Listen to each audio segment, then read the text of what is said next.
আমি যে তোমাকে নিয়ে গর্ব করি মা, গর্ব করি। তুমি তুমি সত্যের জন্য নিজের ছেলেকেও ক্ষমা করোনি। তোমার নাম তো ইতিহাসের পাতায় লেখা থাকবে মা। আমি কোনো ইতিহাস হতে চাই না, আমি শুধু আজ আমার ছেলেকে চাই, আমার ছেলেকে চাই। ছেলের কবরস্থানে মুসলমান মেয়েদের যাবার আইন আছে কিনা আমি জানি না, কিন্তু তুমি আমার কবরের কাছে যেও মা। কবর থেকে আমি তোমাকে দেখলে শান্তি পাবো।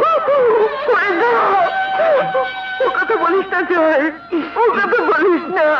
আজ তো আমাকে সব কথা বলতেই হবে মা। আজ যে আমার বিদায়ের দিন, আজ আমাকে সবকিছু বলতেই হবে। মা, আজ তোমাকে একটা সত্যি কথা বলি। যে খুনটির জন্য আমার ফাঁসি হচ্ছে, সে খুনটি আমি করিনি মা।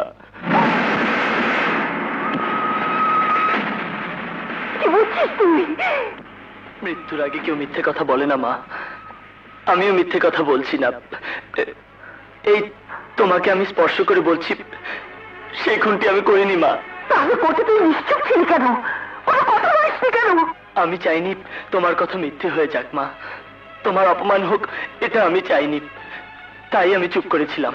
না, এ হতে পারে না, এ হতে পারে না। যে সত্যের জন্য আমি নিজের ছেলেকে কোরবানি দিতে চেয়েছি, সেই সত্য এত বড় মিথ্যে হতে পারে না, কিছুতেই হতে পারে না। আমি প্রমাণ করে দেবো সত্যের বিরুদ্ধে। আমি তোকে বাঁচাবো।